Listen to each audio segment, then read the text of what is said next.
Hello friends.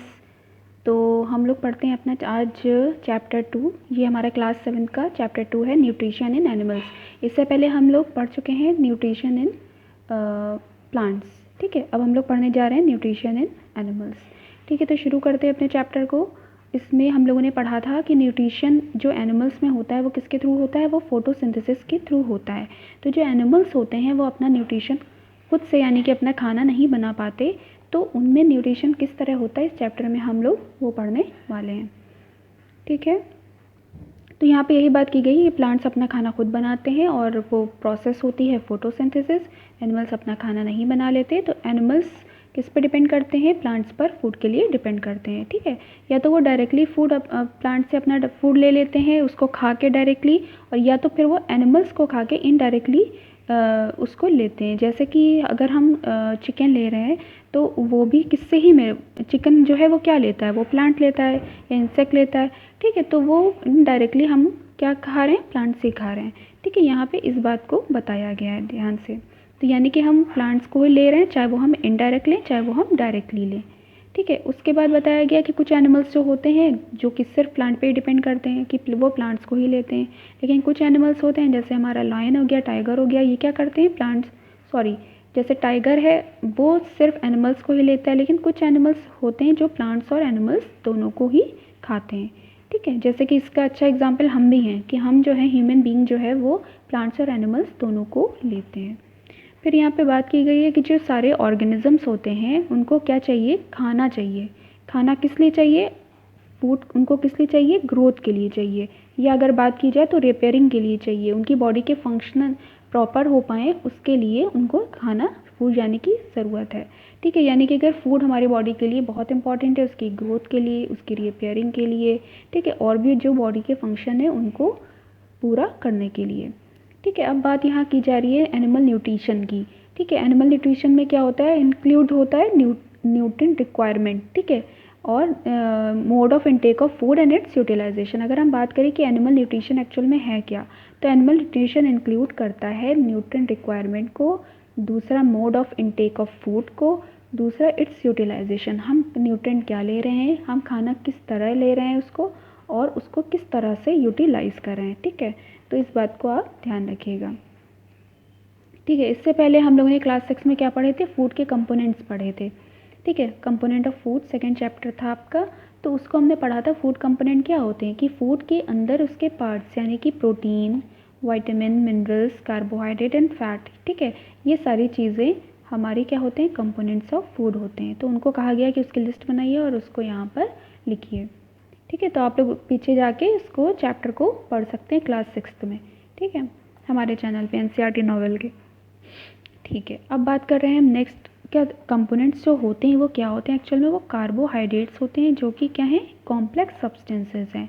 Carbohydrate से होते हैं वो क्या हैं, शुगर होते हैं, और ये क्या है, कॉम्प्लेक्स सब्सटेंसेस होते हैं। ये जो कॉम्प्लेक्स सब्सटेंस होते हैं ये डायरेक्टली यूटिलाइज नहीं की जा सकते।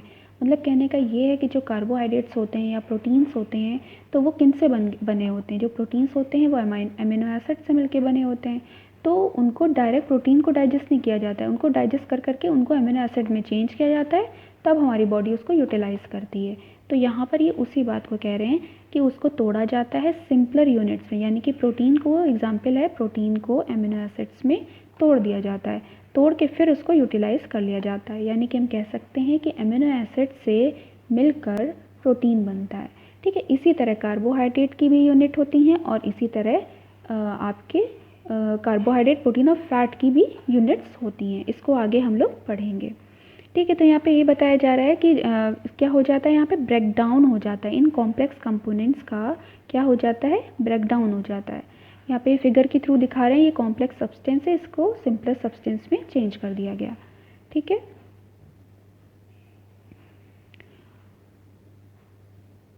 अब यहाँ पे बात की जा रही है फूड, इस बात को ही पूरी कहा जा रहा है यहाँ पर कि these complex substances can be utilized as such, so they are broken down into simpler substances.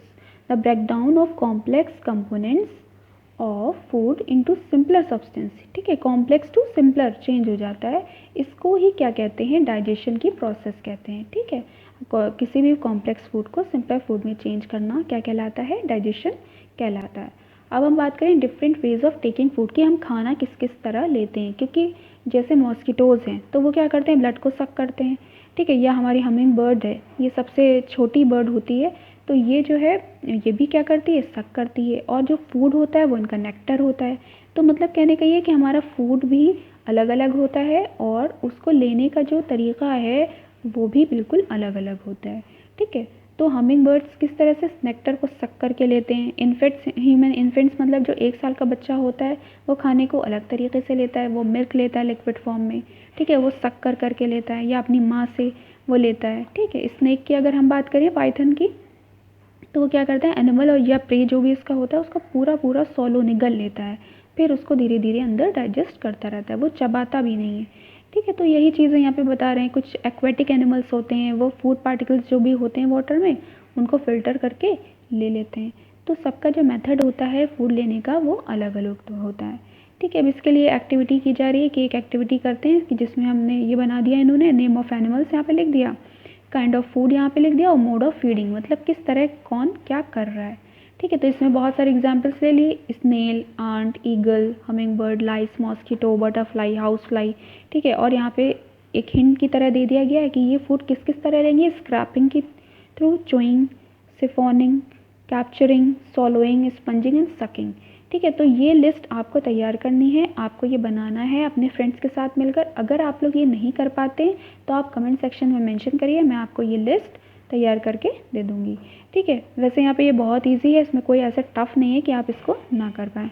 Suppose हम मॉस्किटो का ही एग्जाम्पल ले लें, तो मॉस्किटो क्या लेता है, सक करता है, काइंड ऑफ फूड क्या लेता है, ब्लड, ठीक है। और कुछ जो मेल मॉस्किटोज़ होते हैं वो क्या करते हैं, वो लेते हैं नेक्टर, ठीक है, जूसेस लेते हैं। जो फीमेल होता है वो ब्लड लेता है और प्रोसेस क्या होती है, सकिंग होती है, ठीक है। तो आप ये अपने से करिएगा, अगर प्रॉब्लम होती है तो मुझसे कमेंट सेक्शन में मेंशन कर दीजिएगा, आपको ये सॉल्व करके दे दिया जाएगा, ठीक है। चलिए आगे बढ़ते हैं हम लोग। एक अमेजिंग फैक्ट को पढ़ लेते हैं यहाँ पर, ये इसी पे बेसिस है कि खाना कैसे ले रहे हैं, ठीक है। ये स्टारफिश है और इससे यूपी टेट में आपके बहुत क्वेश्चन पूछे जाते हैं, तो ये एनसीईआरटी इसीलिए इम्पॉर्टेंट है यहाँ पे। स्टारफिश या सी टेट में भी इसके क्वेश्चन पूछे जाते हैं। स्टारफिश कैसे खाना लेती है, वो इस तरह का एनिमल्स होता है कि वो उन्हीं एनिमल्स को खाती है एक तो जिसमें उनका शेल हो, शेल किसका बना हुआ हो, कैल्शियम कार्बोनेट्स का, ठीक है। तो ये ठीक है, तो ये क्या करती है, उसके थ्रू ये ले लेती है और उसके बाद जिसमें कैल्शियम कार्बोनेट हो, और उसके बाद ये क्या करता है कि जो इसका जो स्टमक होता है अंदर, वो पूरा स्टमक इसका बाहर आता है, बाहर आके जो भी इसका जो ये कैल्शियम की जो कवरिंग होती है इसको किनारे करके जो सॉफ्ट पार्ट होता है उस सॉफ्ट पार्ट को निकाल लेता है और अपने अंदर ले लेता है, और लेने के बाद वापस अंदर बॉडी में चला जाता है। तो ये बिल्कुल अमेजिंग सही फैक्ट है जैसे कि इसमें लगाया गया है, तो बहुत अच्छा ये लग रहा है आपको, है ना, कि कितना अलग से स्टारफिश की स्टमक खुद बाहर निकल के आता है और अपना जो फूड होता है उसको ले लेता है, ठीक है। अब हम बात करेंगे नेक्स्ट यानी कि डाइजेशन इन ह्यूमंस की, ठीक है, कि अभी तक तो हमने पढ़ा कि कौन मॉस्किटो क्या कर रहा है, सक कर रहा है, किस तरह का खाना ले रहा है, स्टारफिश ने क्या किया, ठीक है। लेकिन अब हम बात करेंगे किसकी, अब हम बात करेंगे ह्यूमन में डाइजेशन किस तरह होता है। तो देखिए हम लोग में डाइजेशन के लिए पूरी हमारी एलिमेंट्री कैनाल होती है या डाइजेस्टिव ट्रैक होता है, उसके थ्रू हम पूरे खाने को लेते हैं, ठीक है। अब बात करेंगे हम कि डाइजेशन हमारा हुआ कैसे। We take in food through mouth, हम खाना को माउथ के अपने थ्रू लेते हैं, ठीक है। जो खाने लेने की ये प्रोसेस है माउथ के थ्रू, इसको एक टर्म दिया जाता है, इसको कहते हैं इंजेशन, ठीक है, INGESTION, ठीक है, इंजेशन इसको कहते हैं। और इस प्रोसेस के थ्रू हम खाने को क्या करते हैं, ले लेते हैं, इंजेशन प्रोसेस के थ्रू। उसके बाद क्या करते हैं हम, जो उसके बाद ये एलिमेंट्री कैनाल में डाइजेस्ट होता है, एसिमिलेट होता है, एब्जॉर्ब होता है, और उसके बाद जो अनजूस पार्ट होता है वो हमारे एनएस पोर्शन से बाहर निकल जाता है, या हम कह सकते हैं फीकल मैटर आउट हो जाता है, ठीक है। तो इस तरह से जो हमारे न्यूट्रिएंट्स हमारी बॉडी के लिए ज़रूरी होते हैं वो अंदर रहते हैं और जो वेस्ट होता है वो बाहर आउट हो जाता है। अब ये बता रहे हैं कि जो फूड हमारा पास होता है वो कॉन्टिन्यूअस एक कैनल होती है, उसके थ्रू वो पास होता है, और ये स्टार्ट करती है हमारे बक्कल कैविटी से। सबसे पहले हमारे क्या होता है माउथ के पास, बक्कल कैविटी। अभी हम लोग फिगर के थ्रू इस चीज़ को समझेंगे, ठीक है। तो बक्कल कैविटी हमारी यहाँ पर होती है, बकल कैविटी और ये बकल कैविटी से स्टार्ट करते करते कहाँ पे ख़त्म होता है, एनएस पे ख़त्म होता है। अब हम इसके बारे में पढ़ेंगे। सबसे पहले बकल कैविटी आती है। बकल कैविटी के बाद हमारा फूड पाइप होता है या ईसोफेगस होता है। सबसे पहले हमें मिला बकल कैविटी, फिर ईसोफेगस, फिर स्टमक, फिर स्मॉल इंटेस्टाइन, फिर लार्ज इंटेस्टाइन और फिर एंड में क्या हो जाता है, रेक्टम और देन एनएस। ठीक है, रेक्टम के बाद हमारा लास्ट में एनएस पे ये ख़त्म हो जाता है। और यहाँ पे पूछ रहे हैं क्या ये बहुत ही लंबा पाथ होता है, तो यस ये बहुत ही लंबा पाथ होता है। This part together form the alimentary canal. ठीक है, इसी पाथ को क्या कहा जाता है, एलिमेंट्री कैनाल या डाइजेस्टिव ट्रैक कहा जाता है। The food components gradually digested as food travels through the various compartment. धीरे धीरे फूड अंदर जाता है और धीरे धीरे ये डाइजेस्ट हो जाता है। और जो स्टमक के इनर वॉल्स होते हैं और इंटेस्टाइन से होता हुआ ये पूरा निकल के डाइजेस्ट हो जाता है। अच्छा, जो आपके स्टमक और स्मॉल इंटेस्टाइन होती है वहाँ पर आपकी बहुत सारी ग्लैंड्स भी होती हैं। मतलब इस एलिमेंट्री कैनाल यानी कि डाइजेस्टिव ट्रैक जो है उसके अलावा कुछ ग्लैंड्स भी होती हैं जो कि स्टमक के पास होती हैं और आपके आपके इंटेस्टाइन के पास होती हैं। उनका नाम है जैसे सेलेब्री ग्लैंड्स, लिवर और पेनक्रियाज। ठीक है, और ये क्या सेक्रेट करती हैं, ये सेक्रेट करती हैं आप जूसेस, ये जूसेस को सेक्रेट करती हैं। ठीक है, और ये डाइजेस्टिव जूसेस का काम होता है कि जो भी कॉम्प्लेक्स हैं, जैसे भी हमने पीछे पढ़ा था कि डाइजेशन का क्या मतलब होता है, कॉम्प्लेक्स को सिंपल उसमें तोड़ देना, सिंपल पार्ट्स में चेंज कर देना, तो वो कौन करते हैं, डाइजेस्टिव जूसेस कन्वर्ट कर देते हैं। ठीक है, अब हम यहाँ पे बात करेंगे जैसे कि ये दिखा रहे हैं, देखिए यहाँ से बकल कैविटी से स्टार्ट होता है, फिर आपके ये आगे सेलेब्री ग्लैंड, फिर आपका ये पोर्शन ईसोफेगस हो जाता है। ईसोफेगस के बाद ये आपका लिवर हो जाता है, लिवर है ये। ठीक है, ये पोर्शन जो पीछे दिख रहा है ये लिवर है। लिवर से आपका निकला है गॉल ब्लैडर। ठीक है, ये सब क्या है, ग्लैंड्स हैं। ये आपका ईसोफेगस, बकल कैविटी, ईसोफेगस के बाद आपका ये आ जाता है आपका स्टमक। ठीक है, ये आपका आ गया स्टमक, ये स्टमक पोर्शन आ गया। स्टमक से होते हुए हमारा खाना यहाँ पे इंटेस्टाइन में जाता है। और ये देखिए आपकी है पेनक्रियाज, ये आपको पेनक्रियाज दिख रही होगी। तो ये लीफ लाइक स्ट्रक्चर है, पेनक्रियाज है आपका। कंटिन्यू यहाँ से चल रहा है, सबसे पहले buccal cavity, oesophagus, stomach, stomach के बाद ये स्मॉल इंटेस्टाइन, स्मॉल इंटेस्टाइन के बाद ये पूरी स्मॉल इंटेस्टाइन ऐसे क्वाइल्ड फॉर्म में मिलेगी, फिर आपको मिलेगी ये लार्ज इंटेस्टाइन, और लार्ज इंटेस्टाइन के बाद आपका ये फाइनली रेक्टम, और रेक्टम के बाद ये एनएस पे यहाँ पे ख़त्म। ठीक है, तो ये इस तरह की बहुत ही क्वाइल्ड और लंबी आपकी इंटेस्टाइन होती है। और ये जो ग्लैंड्स हैं ये एक तो सबसे पहले माउथ के अंदर हमें मिली थी सेलेब्री ग्लैंड्स। ठीक है, ये हमारे माउथ के अंदर होती हैं। ठीक है, यहाँ पर। और जो लिवर है ये हमारी ग्लैंड हुई, और एक ही हमारी ग्लैंड हुई पेनक्रियास, यानी कि 3 ग्लैंड्स होती हैं जो कि डाइजेस्टिव जूस को सेक्रेट करती हैं और हमारे कॉम्प्लेक्स जो भी हमारे फूड कंपोनेंट्स कॉम्प्लेक्स फॉर्म में है उनको ये तोड़ के सिंपल उस पार्ट्स में चेंज कर देती हैं। ठीक है, यही बात यहाँ पे बताई जा रही है। आगे देखते हैं। ये डाइजेस्टिव ट्रैक एसोसिएट रहता है एसोसिएटेड ग्लैंड से, और तब इसको नाम दिया जाता है डाइजेस्टिव सिस्टम। यानी कि हम कह सकते हैं डाइजेस्टिव सिस्टम के अंदर 2 चीज़ें आती हैं। एक आती है डाइजेस्टिव ट्रैक यानी कि पूरी हमारी एलिमेंट्री कैनाल, और दूसरा हमारी हो जाती हैं ग्लैंड्स। ठीक है, जो भी उससे एसोसिएटेड ग्लैंड्स हैं वो यानी कि लिवर, पेनक्रियाज एंड सेलेब्री ग्लैंड्स, इन दोनों को मिला के नाम दिया जाता है डाइजेस्टिव सिस्टम। ठीक है, अब हम इसके बारे में पूरा एक एक पार्ट के बारे में शुरू करेंगे। अभी हमने पढ़ा था माउथ, माउथ से हम खाना लेते हैं जिसको हम प्रोसेस को क्या कहते हैं, इंजेशन कहते हैं। ठीक है, फूड को हमने लिया और इस प्रोसेस को हमने क्या कहा, इंजेशन, आई से इंजेशन। ठीक है, the mouth and the buccal cavity, यानी कि माउथ से हमने खाने को ले लिया, उसके बाद बकल कैविटी में हमारे क्या होते हैं, टीथ होते हैं। अब उसके थ्रू हम क्या करेंगे, उसको चबाएंगे। ठीक है, और इसमें हमारी टंग भी आ जाएगी, और टंग के साथ साथ हमारा क्या आ जाएगा, सलाइवा भी आ जाएगा। आगे देखते हैं इसमें क्या बताया जा रहा है। Food is taken into the body through the mouth. The process of taking food into the body is called ingestion. ये आपको बताया जा चुका है कि फूड को लेना क्या कहलाता है, इंजेशन कहलाता है। ठीक है, और फिर उसको हम च्यू करते हैं टीथ के थ्रू और ब्रेक कर देते हैं मैकेनिकली इनटू स्मॉल पीसेस। ठीक है, उसको चेंज कर देते हैं। अब किसके थ्रू हम चबाते हैं या च्यू करते हैं, तो वो है हमारा टूथ। तो टूथ जो है वो अलग अलग हमारे गम्स होते हैं, मसूड़े होते हैं, उसमें सॉकेट्स होते हैं, उसमें रहते हैं। ठीक है, जो हमारे जो टीथ होते हैं वो उनके अलग अलग अपने फंक्शन होते हैं और वो बहुत ही टाइप्स के होते हैं। टीथ पढ़ने से पहले यहाँ पे जो फैक्ट्स हैं इनको एक बार हम पढ़ लेते हैं। यहाँ पे ये बताया जा रहा है जो टीथ होते हैं ये दो तरह के होते हैं, एक होते हैं मिल्क, एक होते हैं परमानेंट टीथ। ठीक है, तो जो मिल्क टीथ होते हैं वो हमारे लिए 1 साल से बच्चा होता है तो वो बड़ा होने लगता है तब उसके टीथ निकलना शुरू हो जाते हैं। तो 1 साल से लगभग 6 से 8 साल तक ये रहता है पीरियड, और यहाँ पे टीथ हमारे टूटते हैं और टूट के फिर फाइनली परमानेंट टीथ में चेंज हो जाते हैं। यानी कि हमारे दो एक एज मतलब एक टाइम पे हमारे दो निकलते हैं, दो तरह के टीथ हमें मिलते हैं, एक तो मिल्क टीथ हो गए, दूसरे परमानेंट टीथ हो गए। ठीक है, तो ये टीथ जो परमानेंट टीथ होते हैं ये लास्ट में क्या होते हैं, ये भी गिरने लगते हैं। ठीक है, जब बहुत ज़्यादा बुढ़ापा बढ़ता है, ओल्ड एज होती है, तो डेंटल डिसीज़ेज़ की वजह से ये भी हमारे गिरने लगते हैं। ठीक है, कोई भी प्रॉब्लम होती है। तो आगे देखते हैं क्या बात कर रहे हैं। बूझो के सर पे बाल नहीं है, ऐसा पता नहीं क्यों यहाँ पे किया गया है। जब बहुत सोचता है बूझो। चलिए ठीक है, बूझो की बात करते हैं। इसकी जो ये सोचता है कि स्मॉल इंटेस्टाइन इतनी ज़्यादा कॉइल्ड कैसे है। ठीक है, और वो उसकी लेंथ को जानना चाहता है, और वो कि उसकी लेंथ कितनी होगी। तो आगे हमें इसकी लेंथ पता चल जाएगी। इसकी लेंथ होती है 7.5। ठीक है, इसको हम आगे अभी पेज नंबर 16 पे पढ़ते हैं। ठीक है, तो वो ये सोचता है यार इतनी लंबी लेंथ इसकी है तो ये कैसे हमारी बॉडी में रह पाती है, कैसे एकोमोडेट हो पाती है इतने से कम स्पेस में। ठीक है, तो चलिए हम लोग ने फैक्ट भी पढ़ लिया, बूझो की बात भी पढ़ ली। अब हम लोग एक्टिविटी में करते हैं। इस एक्टिविटी में बताया कि अपने हाथों को धोना है और अपनी जो हमारी इंडेक्स फिंगर है, यानी कि अंगूठे के थंब के बराबर में जो फिंगर होती है उसे इंडेक्स फिंगर कहते हैं, उस फिंगर से अपने टीथ को काउंट करना है मिरर में। ठीक है, और फिर और पता करना है कि कौन सा टीथ हमारा क्या काम करता है। चलिए अब इसको देख लेते हैं। ये हमारा पूरा दिखाया गया अपर जॉ जो है हमारा ये पोर्शन।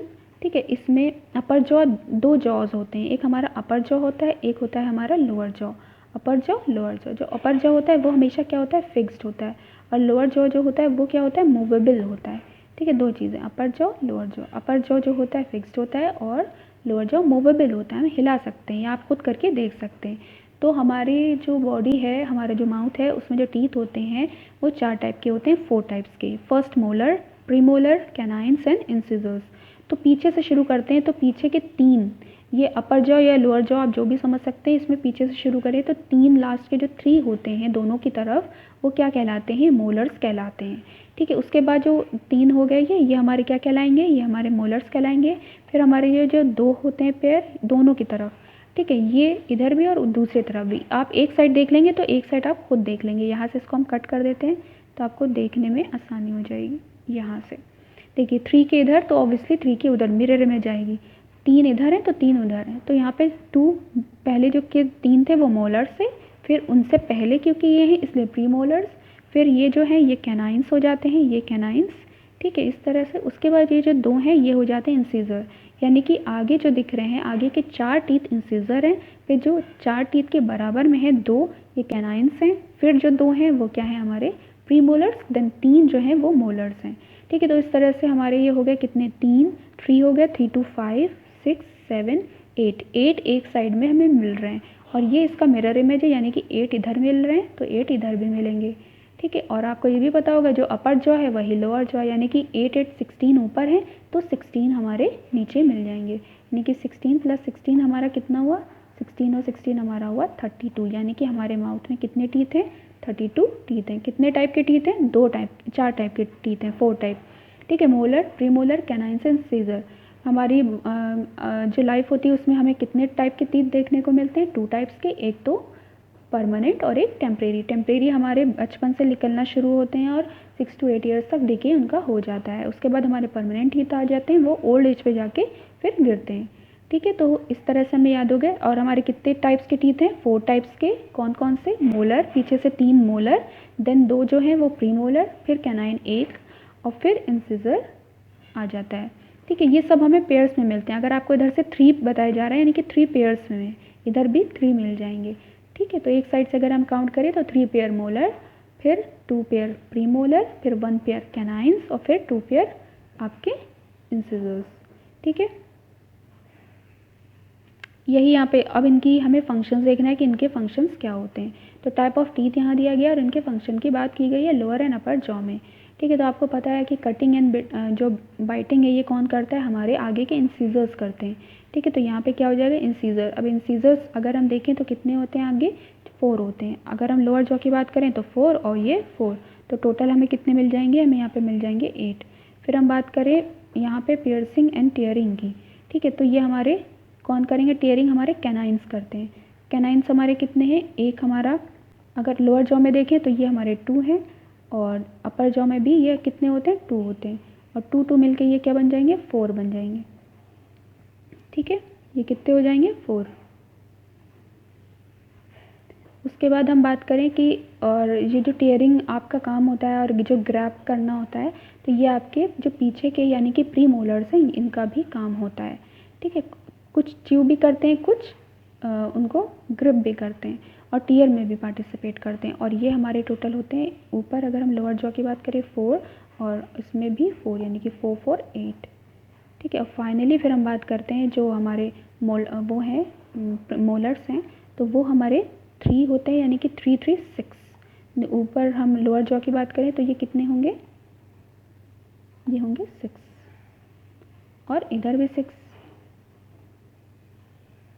ठीक है। तो ये टोटल कितने अब हमारे पास 6 6 12, तो ये आपके हो गए 12, ठीक है। तो 8 4 8 8 16, 16 और 4 20, 20 और 10 30 और 2, टोटल हमें कितने मिल गए, 32 टीथ हमें यहाँ पर मिल गया, और इनके फंक्शंस भी पता चल गए। जो मोलर्स हैं उनका मेन काम है ग्राइंडिंग एंड च्यूइंग, ठीक है। अब बात हो गई, हमने जब माउथ में खाना लिया तो उसे हमने क्या टर्म दिया, इंजेशन, हमने उसको टर्म दिया इंजेशन, ठीक है। इंजेशन के बाद हमने बात की कि हम माउथ में जाते ही खाना, इसको आंख बंद करके इमेजिन करिए, आपको अच्छे से समझ में आएगा।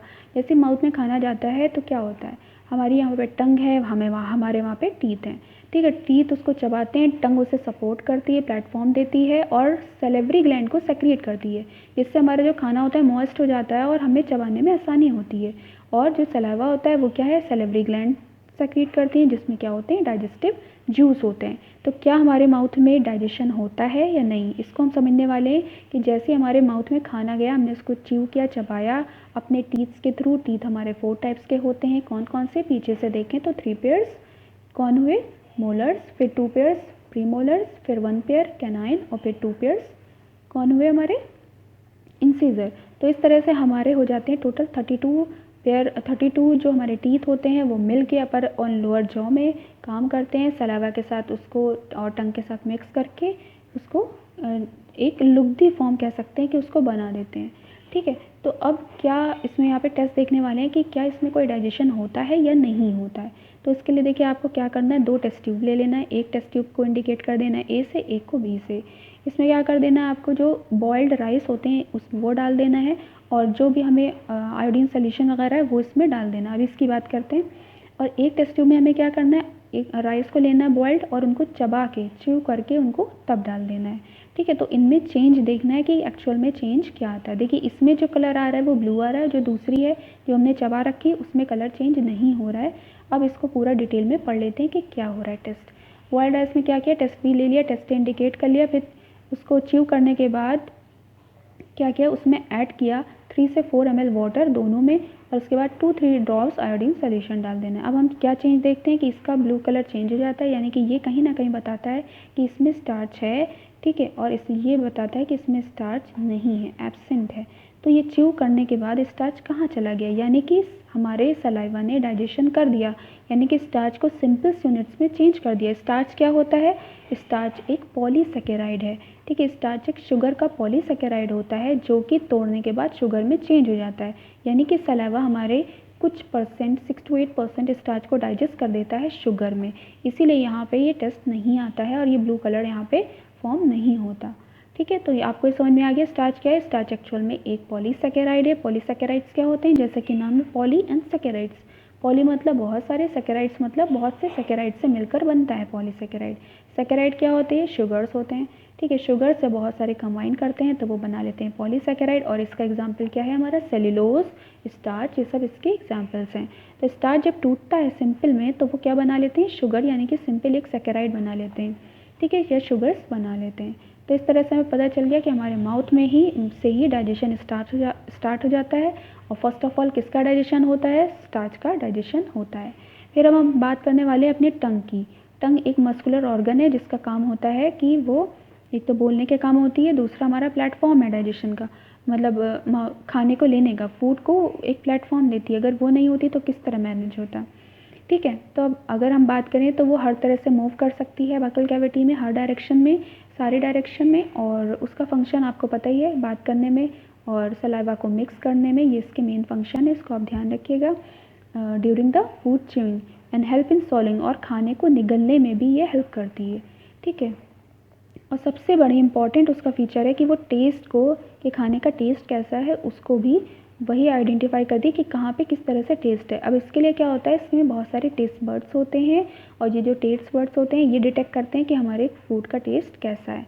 तो जो हमारी टंग होती है उसके अलग अलग पोर्शन पे अलग अलग टेस्ट बर्ड्स होती हैं, जिससे हमें पता चलता है कि ये हमारा जो टेस्ट है, यानी कि जो स्वीट है, जो सार है, ठीक है, इनका किस तरह से, जो बिटर है तो किस तरह से इसमें पता चलता है। और जहाँ तक बात अब करें अगर मिर्च की, तो मिर्च के लिए कोई भी टेस्ट बड्स नहीं होता, वो सिर्फ एक सेंसेशन होता है जो हमें पता चलता है।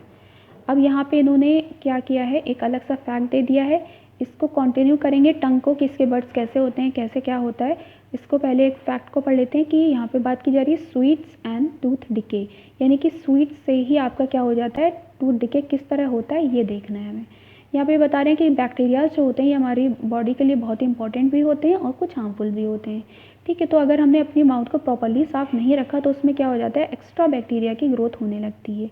जब बैक्टीरिया की ग्रोथ होने लगती है तो हमारे माउथ में शुगर है, हम कार्बोहाइड्रेट ले रहे हैं तो शुगर है, तो शुगर का जो ये जो बैक्टीरिया होते हैं ये ब्रेक डाउन कर देते हैं, शुगर के साथ रिएक्ट कर लेते हैं और वहाँ पे एक एसिड, लैक्टिक एसिड को सेक्रीट कर देते हैं। ठीक है, तो उस एसिड से क्या होता है, ऐसे तो हमारा जो टूथ है वो बहुत बॉडी का हार्डेस्ट पार्ट है। ठीक है, हार्ड होता है हमारी बॉडी में सबसे ज़्यादा, और लेकिन ये एसिड जो होता है, जब एसिड शुगर बैक्टीरिया से रिएक्ट करके जब एसिड बनाती है, ठीक है, शुगर प्लस बैक्टीरिया आपस में जब रिएक्शन करते हैं तो वो क्या बना लेते हैं, एसिड्स बना लेते हैं। तो ये जो एसिड्स होते हैं ये हमारे टूथ डिके की वजह बन जाते हैं और ये डैमेज करना शुरू कर देते हैं टाइम टू टाइम।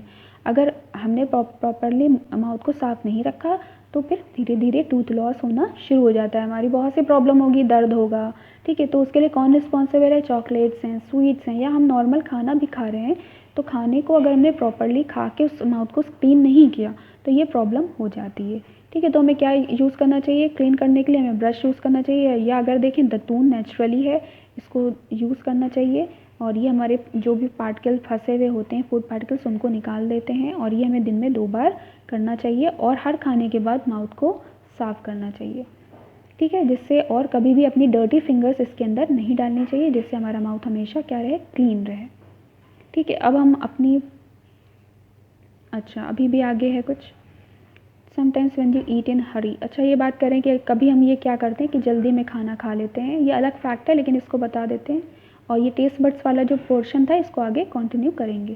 पहले ये देख लेते हैं, ये कह रहे हैं कि जल्दी में कभी कभी हम खाना खा लेते हैं तो अचानक क्या होता है, खाते वक्त हमें खांसी आ जाती है, चोक हो जाते हैं हमारे सेंसेशन।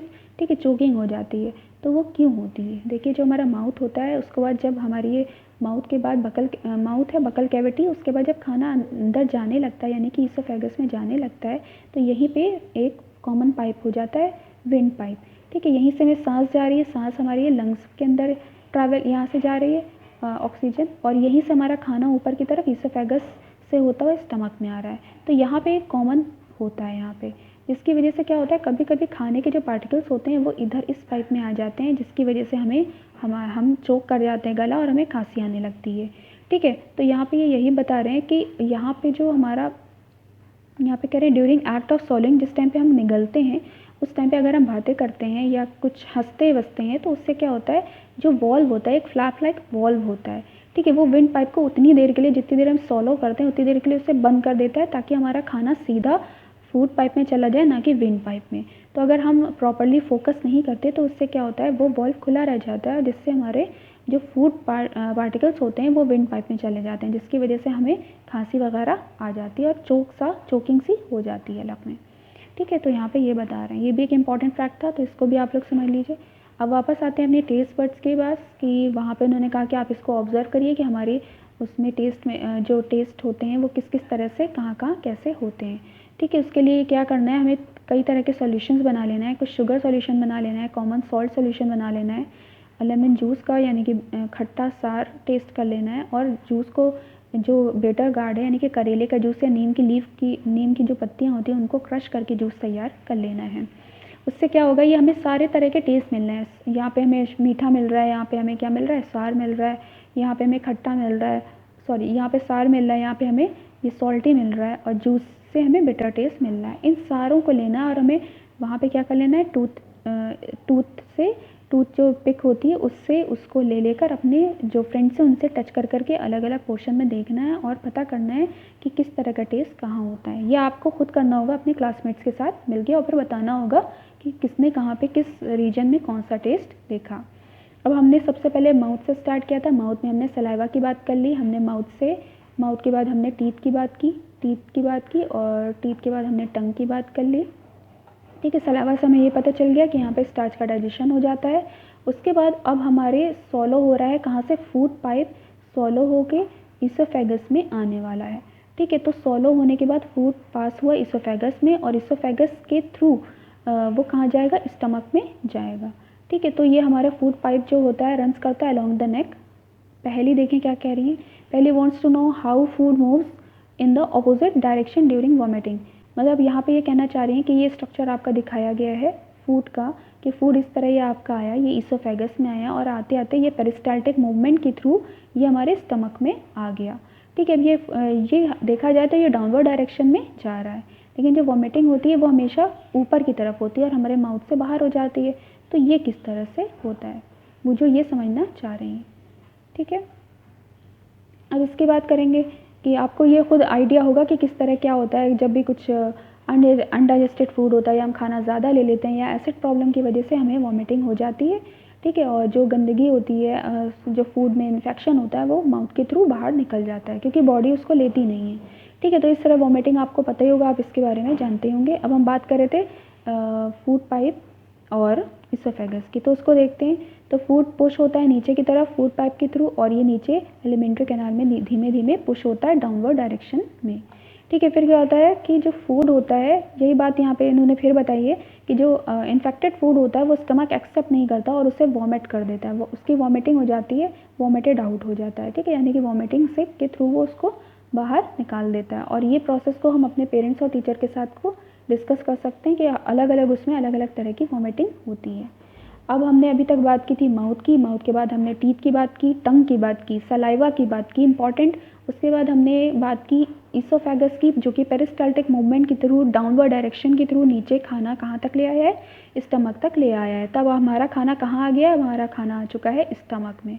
ठीक है, तो अब स्टमक में क्या होता है अब हम ये पढ़ने जा रहे हैं। स्टमक एक थिक लाइक बैग होता है और ये हमारी एलिमेंट्री कैनाल का सबसे ब्रॉडेस्ट पार्ट है, बड़ा चौड़ा। ठीक है, क्योंकि उसके बाद हमारी इंटेस्टाइन वगैरह है या इसोफेगस है, ये सब एक ट्यूब लाइक स्ट्रक्चर होते हैं। और जो स्टमक का जो शेप होता है वो क्या होता है, जे शेप्ड होता है। और ये हमारे खाने को किससे रिसीव करता है, ये हमें रिसीव करता है फूड पाइप या इसोफेगस से, और कहाँ ले जाता है खाने को, इंटेस्टाइन में, यानी कि स्मॉल इंटेस्टाइन में ले जाता है। अब जो स्टमक की इनर लाइनिंग होती है वो बहुत ही सेक्रीट करती हैं mucus, hydrochloric acid and digestive juice. 3 चीज़ों को ये सेक्रीट करती हैं, ध्यान रखिएगा, mucus, hydrochloric acid and digestive juice. जो हाइड्रोक्लोरिक एसिड होता है उसका काम होता है जो भी बैक्टीरिया हमारे माउथ से हमने फूड में ले लिए उनको हटाना। म्यूकस उसको गीला करता है। ठीक है, और डाइजेस्टिव जूस उसको डाइजेस्ट करते हैं। The mucus protect the lining of the stomach. ठीक है, म्यूकस का काम है कि स्टमक की लाइनिंग को प्रोटेक्ट करे, क्योंकि वहाँ पे क्या सेक्रेट हो रहा है, एसिड। ठीक है, अगर वो म्यूकस नहीं होता तो हमारा जो स्टमक होता वो जल जाता। ठीक है, अब यही यहाँ पे बता रहे कि acid kills many bacteria that enter along with food and make the medium in the stomach acidic. हमारी जो स्टमक का मीडियम होता है वो कैसा होता है, एसिडिक होता है। Helps and digestive juice to act. ठीक है, और ये मीडियम किसको हेल्प करता है, डाइजेस्टिव जूस को एक्ट करने में भी हेल्प करता है। The digestive juice is break down. ठीक है, जिससे क्या होता है, डाइजेस्टिव जूस ब्रेक कर देते हैं, किसको ब्रेक करते हैं, ये प्रोटीन्स को। ठीक है, प्रोटीन्स को सिंपलर सब्सटेंसेस में ब्रेक कर देते हैं। आप पहले भी बात की गई है कि डाइजेशन में एक्चुअल में होता ही है ये, क्या हो रहा है कि कॉम्प्लेक्स फूड को सिंपलर फूड में चेंज किया जा रहा है। तो हमने पढ़ा था माउथ में ही स्टार्च का डाइजेशन हो गया था सलाइवा के थ्रू। अब हम पढ़ रहे हैं कि जो स्टमक है वहाँ पे प्रोटीन का डाइजेशन हो जाता है। प्रोटीन हमारी सिंपल यूनिट्स यानी कि एमिनो एसिड्स में चेंज हो जाती है। ठीक है, अब हम बात करने जा रहे हैं, फिर से एक बार रिवाइज करते हैं। हमने बात की माउथ से हमने माउथ के बाद बकल कैविटी वही आ जाती है अंदर से। उसके बाद उसमें टीथ की बात की, 4 टाइप्स के टीथ की बात की, फिर हमने टंग की बात की और सलाइवा की बात की। सलाइवा के बाद हम आगे बढ़ते हैं, हमने उसको निगलने सॉलो करने की बात की। सॉलो करने के बाद उसको फिर इसोफेगस में खाना जाता है। इसोफेगस से पेरिस्टाल्टिक मूवमेंट के थ्रू डाउनवर्ड डायरेक्शन में वो स्टमक की तरफ आता है। स्टमक में प्रोटीन का डाइजेशन हो जाता है। स्टमक जो होता है एक थिक बैग वॉल्ड होता है, बैग होता है, और वो इसोफेगस स्टमक में ओपन होता है और स्टमक स्मॉल इंटेस्टाइन में ओपन होती है। इसके अंदर सेक्रेट होती हैं 3 चीज़ें, एक होती है म्यूकस, एक होता है हाइड्रोक्लोरिक एसिड और डाइजेस्टिव जूसेस। म्यूकस का काम होता है इनर लाइनिंग को प्रोटेक्ट करना स्टमक की, क्योंकि वहाँ पे HCl एक्टिवेट हो रहा है। HCl एक्टिवेट होता है क्यों? 2 रीज़न से होता है। बैक्टीरिया को रिमूव करता है, दूसरा जो भी एंजाइम्स है डाइजेस्टिव जूस है उनको एक्टिवेट करता है कि आप डाइजेशन करें।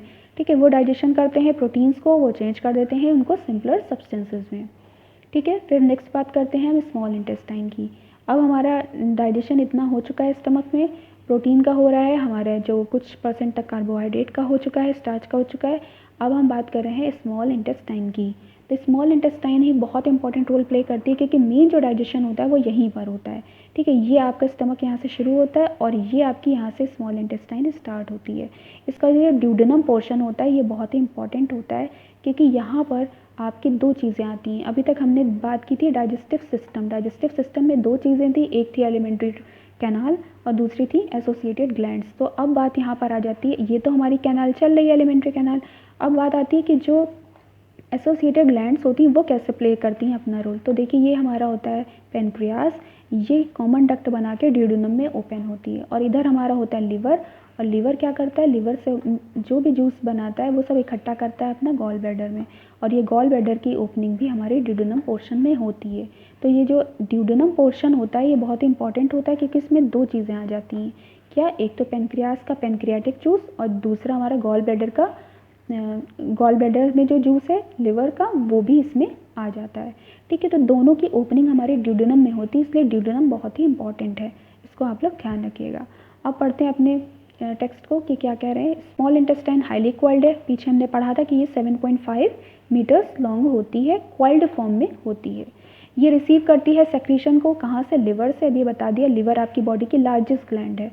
ठीक है, और सेकेंड लार्जेस्ट आपकी होती है पेनक्रियास। ठीक है, ये दोनों सेक्रेट करती है जूस कहाँ? ड्यूडेनम में। ड्यूडेनम एक्चुअल में क्या है? एक स्मॉल इंटेस्टाइन का इनिशियल पॉइंट होता है, शुरुआती पोर्शन है, क्योंकि ये तो बहुत लंबी होती है, 7.5 मीटर लंबी है।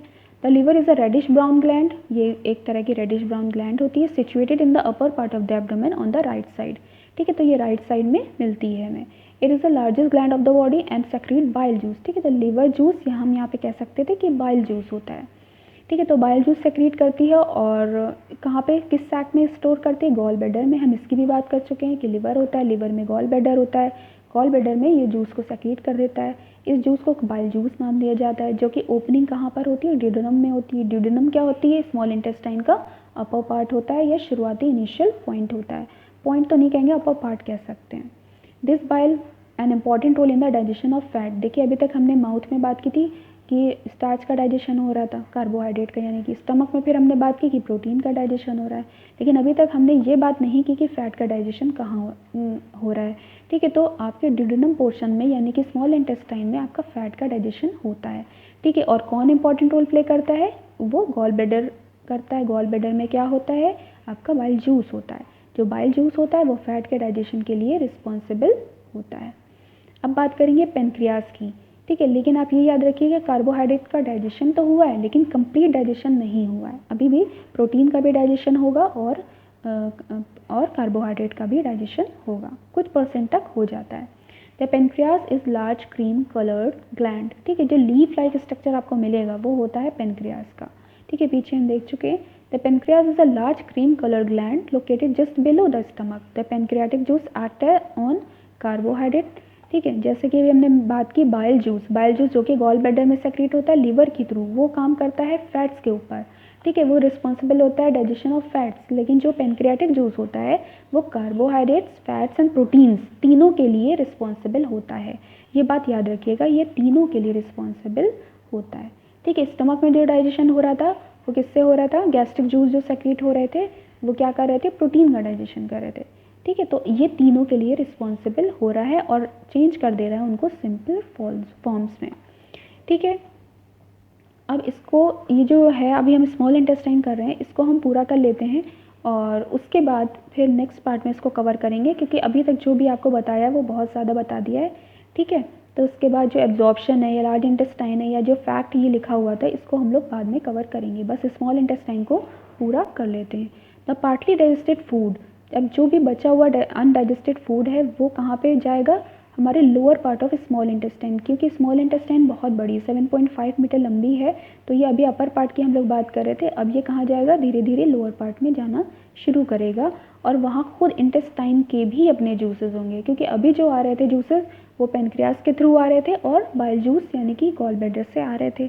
अब कुछ इंटेस्टाइनल जूसेस भी होते हैं और उनका भी अपने काम होता है और वो कंपोनेंट्स ऑफ फूड यानी कि प्रोटीन, कार्बोहाइड्रेट को, फैट को क्या कर देते हैं, डाइजेस्ट कर देते हैं। तो अब बात करेंगे, अब ये कह रहे हैं कि जो ब्रेकडाउन होता है वो किस चीज़ का होता है, कार्बोहाइड्रेट्स का ब्रेकडाउन किस में होता है, ग्लूकोज में होता है, simple sugar such as glucose. ठीक है, फैट्स को डाइजेस्ट होते हैं, डाइजेस्ट होने के बाद simple fatty acids and glycerol में चेंज हो जाते हैं। जो प्रोटीन होते हैं वो एमिनो एसिड्स में चेंज हो जाते हैं। इसको एक बार हम लोग लिख लेते हैं, कार्बोहाइड्रेट चेंज हो जाता है हमारे शुगर में, सिंपल शुगर में, और हम कह सकते हैं कि ग्लूकोज में। ठीक है, यानी कि हम कह सकते हैं सिंपल शुगर कंबाइन करके कार्बोहाइड्रेट बनाते हैं या ग्लूकोज यूनिट्स आपस में कंबाइन करके कार्बोहाइड्रेट या स्टार्च बनाते हैं। फिर हम बात करें तो फैट की, तो फैट हमारे जब सिंपल यूनिट्स में चेंज होते हैं तो वो किस में हो जाते हैं, फैटी एसिड्स एंड ग्लिसरॉल, दो चीज़ों में चेंज हो जाते हैं, फैटी एसिड प्लस ग्लिसरॉल। ठीक है, और प्रोटीन तो हमने पहले भी पढ़ा था कि प्रोटीन हमारे चेंज हो जाते हैं एमिनो एसिड्स में, यानी कि एमिनो एसिड्स कंबाइन करके क्या बनाते हैं, प्रोटीन्स को बनाते हैं। तो इस तरह अभी हमने सिर्फ स्मॉल इंटेस्टाइन तक को कंप्लीट किया है। अब एब्जॉर्प्शन कैसे हो रहा है स्मॉल इंटेस्टाइन में, अभी तक हमने डाइजेशन पढ़ा, अब हम पढ़ेंगे इसके बाद एब्जॉर्प्शन एंड लार्ज और एसिमिलेशन पढ़ेंगे और फिर लार्ज इंटेस्टाइन करके इसको ईजेशन तक लेकर आएंगे। हमने ईजेशन और डाइजेशन अभी पढ़ रखा है। ठीक है, अब हम पढ़ने जाएंगे एब्जॉर्प्शन, एसिमिलेशन और फिर ईजेशन। ठीक है, इसको डिटेल में करेंगे। जब हम नेक्स्ट पार्ट पे आएंगे तो मैं आपको एक बार फिर से इसको पूरा रिवाइज करके तब नेक्स्ट पार्ट स्टार्ट करूँगी। Okay, thank you so much, तब तक के लिए बाय बाय।